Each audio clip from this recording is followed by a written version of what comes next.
அஸ்ஸலாமு அலைக்கும் வரஹ்மத்துல்லாஹி வபரகாத்துஹு. அல்ஹம்துலில்லாஹ். இன்ஷால்லா இந்த வீடியோவில் நமக்கு தேவையானதை நம்மளுடைய அத்தியாவசிய தேவைகளை பூர்த்தி செய்கிறதுக்காக மற்றவங்க கிட்ட போய் நம்ம கையேந்தி நிற்காம நமக்கு தேவையானதை நாமளே பூர்த்தி செஞ்சுக்கிறோம் அப்படின்னா ஏதாவது ஒரு வேலையை செய்யணும். அப்படி செஞ்சால் தான் என்ன செய்ய முடியும், நம்மளுடைய தேவைகளையும் நம்மளுடைய அத்தியாவசிய தேவைகளையும் வந்துட்டு பூர்த்தி செஞ்சுக்க முடியும். அப்படி செய்கிறது எவ்வளவு சிறந்தது அப்படிங்கிறது உங்களுக்கு தெரியுமா? இன்ஷால்லா வாங்க இந்த வீடியோவில் பார்க்கலாம்.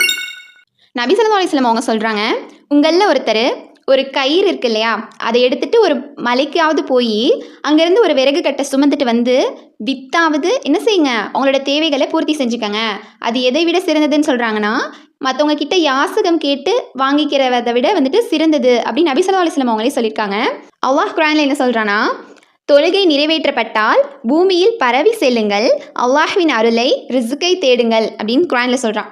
நீங்கள் தொழுகை நிறைவேற்றிட்டிங்கன்னா மீச்சா இருக்க நேரத்தில் என்ன செய்யுங்க, இந்த உலகத்தில் எங்கே வேணால் போயிட்டு உங்களுக்கான ரிஸ்கையும் அருளையும் வந்துட்டு தேடிக்கங்க. அதாவது வேலைகள்லாம் செஞ்சு உங்களுடைய தேவைகளை பூர்த்தி செஞ்சுக்கங்க அப்படிங்கிறத தான் அல்லாஹ் தஆலா குர்ஆனில் சொல்லியிருக்கான்.